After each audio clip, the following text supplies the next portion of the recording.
y de William Shakespeare. Vamos a indagar en la biografía del autor del Quijote a través del historiador José Miguel Cabañas, que ha estudiado su figura y publicado Breve Historia de Cervantes. Miguel de Cervantes Saavedra, que tuvo una vida llena de aventuras. Nos lo va a comentar el historiador José Miguel Cabañas. José Miguel, muy buenas noches. Hola, buenas noches, Roger, ¿qué tal? Vaya personaje, ¿no? Miguel de Cervantes. Bueno, ya solo su vida era como para escribir un libro, o varios Sí, libros. sí, su vida fue novelesca y la verdad es que el personaje de Don Quijote, que es tan universal y tan importante en todo el mundo, que ha sido tan reconocido desde hace 2 siglos ya, lo han considerado todo el mundo como la novela más importante de la historia universal. Y verdaderamente el personaje de Don Quijote eclipsó a su mismo autor. Entonces la paradoja es que del escritor de la novela más importante de la historia se sabe muy poco. Eso es lo que me llamó a mí la atención por primera vez cuando decidí acercarme al personaje de Miguel de Cervantes, que tanto se sabía del personaje de Don Quijote y de la novela y lo poco que se sabía del personaje. Y a medida que fui indagando y leyendo sobre él, me di cuenta que es un personaje fascinante, que es un personaje que tuvo una vida de novela y que merecía la pena pues escribir un libro sobre él, y sobre todo haciéndolo coincidir con este aniversario del 400 aniversario de su muerte. Sí, Miguel de Cervantes, que nació en septiembre de 1547 en Alcalá de Henares. Cuando tenía Sí, 20 años ya es perseguido por la justicia. Se le sí, manda a prender por haber herido en duelo a otra persona y sí, Antonio repentinamente Segura. huye y aparece en Roma. Sí. Sí, eso se sabe desde el siglo XIX, o sea, desde finales del siglo XVIII y principios del siglo XIX, ya los alemanes y los ingleses se dieron cuenta que Don Quijote de la Mancha, la novela, era un libro muy especial y que merecía la pena ensalzarlo al nivel de los más grandes libros que se habían escrito nunca.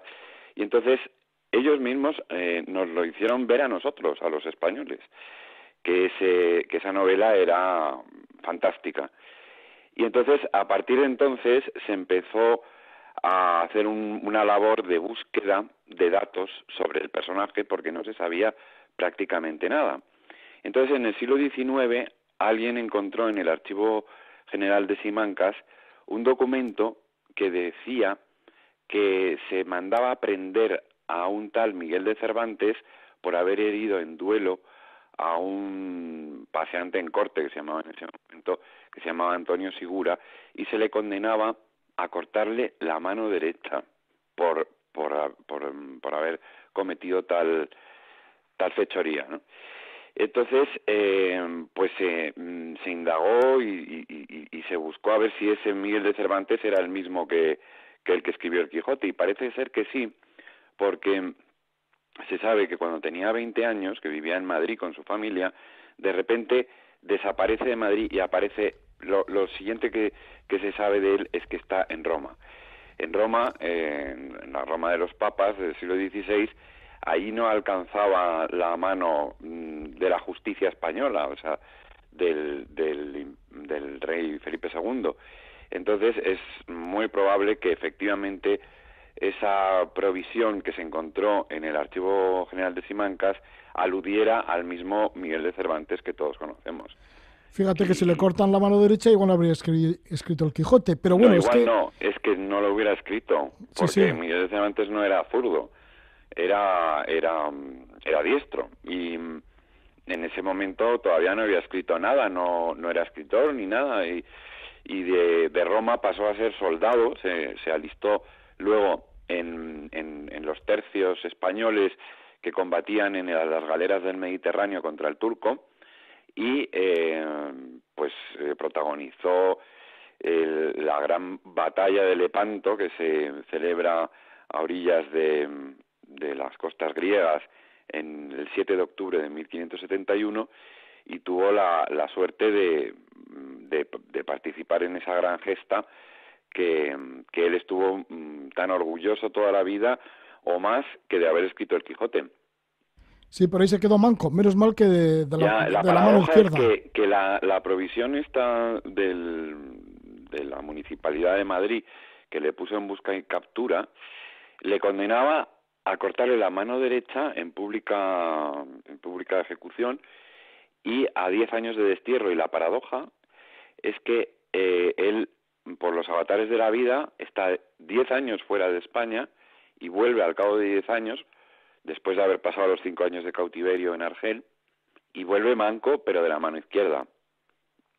Así o sea que pudo seguir escribiendo. Pudo seguir escribiendo. Y es que, lo que comentas en el libro, esta vida azarosa que llevaba Miguel de Cervantes, pues siempre se libraba por los pelos de... Sí, siempre se libraba por los pelos. Y a veces de forma milagrosa, ¿no? Sí, totalmente. Es como que tenía ahí el destino, le tenía preservado, que tenía que escribir esa novela que era fundamental para la historia de la humanidad que se escribiera, y parece que le destinaron a que fuera él el que lo escribiera, y lo escribió, de hecho, al final de su vida ya. Él no pensaba ser escritor, sino que se estuvo buscando la vida toda su vida, intentando vivir como fuera y pasando todo tipo de calamidades y de aventuras, y al final de su vida, de todo lo que él recogió de todas sus aventuras que le pasaron, pues decide escribir esta novela tan extraña, y que ha sido, le salió redonda, vamos, que ha sido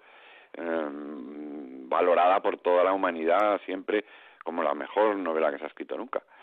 Sí, Cervantes, que buscaba por eso se alistó también en el ejército, buscaba la aventura, ¿no? En todo momento. Buscaba la gloria, desde luego. Sí, la aventura. Buscaba la gloria, pero primero la buscó en el ejército. Y una vez que participó en la batalla de Lepanto, que fue sonadísima en su época, que fue considerada como la batalla más importante del siglo, y ya una vez manco, pues ya en la milicia la verdad es que ya se dio cuenta que ahí no iba a encontrar mucha gloria, porque siendo manco ya era difícil, ¿no? Entonces luego lo intentó con la literatura, pero fracasó muchísimo, porque también él, su gran ideal era haber tenido éxito en el teatro, que era lo que más popularidad tenía, lo que más le gustaba a la gente, y de hecho coetáneo suyo fue Lope de Vega, que fue el contrapunto de él, porque Lope de Vega fue una persona de éxito en su época, se hizo millonario, era un ídolo de masas gracias a sus obras de teatro. Y tanto éxito tuvo Lope de Vega que no dejó sitio para los demás. Entonces Cervantes en el teatro ya tampoco pudo triunfar, porque tenía a Lope de Vega de rival, que era demasiado rival para él. Bueno, fíjate, y además porque tenía muy mala suerte, pero dentro de su mala suerte siempre tenía buena suerte. Sí, porque, por ejemplo, cuando estaba en Roma, estuvo en Roma, en Nápoles, en Palermo, en Génova, y regresaba de nuevo para España navegando, justo antes de llegar a las costas catalanas, al frente de Cadaqués. Pues nada, les atacan los piratas turcos, le llevan de cautivo a Argel, le venden de esclavo, intenta escapar 4 veces, las 4 veces pues no hubo manera, 4 intentos de fuga, le salen mal los 4, justamente cuando ya se iba para Constantinopla, los trinitarios, ¿no? Le salvan, pero en el último momento, justamente en el último momento...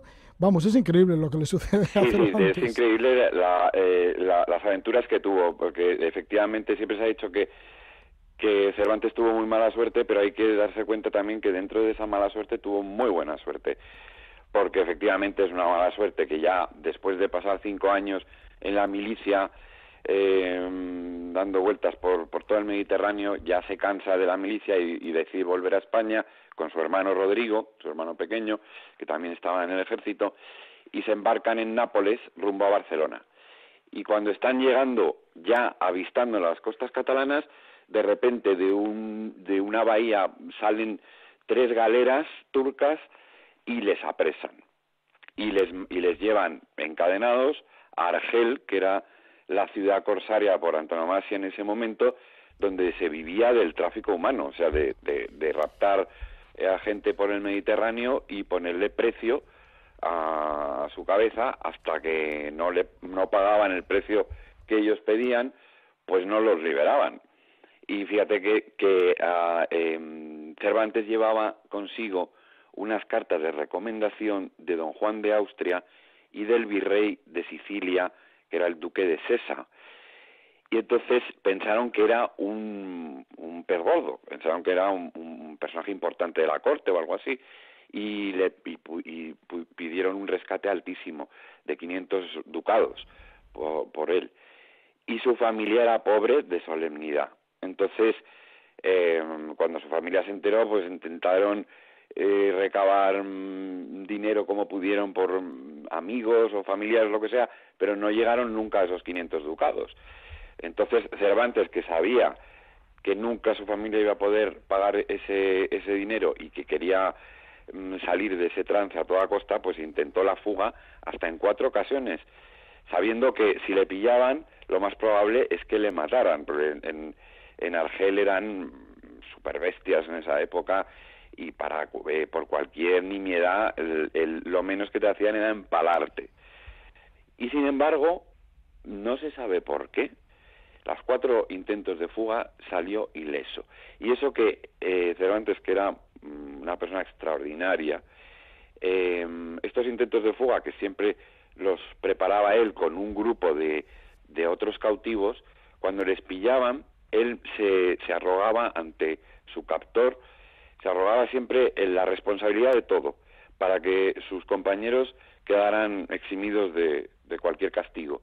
Y aún así no le hicieron nada las 4 veces. Bueno, pues esta es la vida azarosa de Miguel de Cervantes, que se encuentra en este libro, Breve Historia de Cervantes. Estamos con su autor... de Cervantes, de la editorial Nautilus. Eso es, Nautilus, y su autor es José Miguel Cabañas. Pues muchas gracias, José Miguel. Nada. Vale, un libro muy interesante, gracias. muy bonito. Muchas gracias. Gracias, Egunon.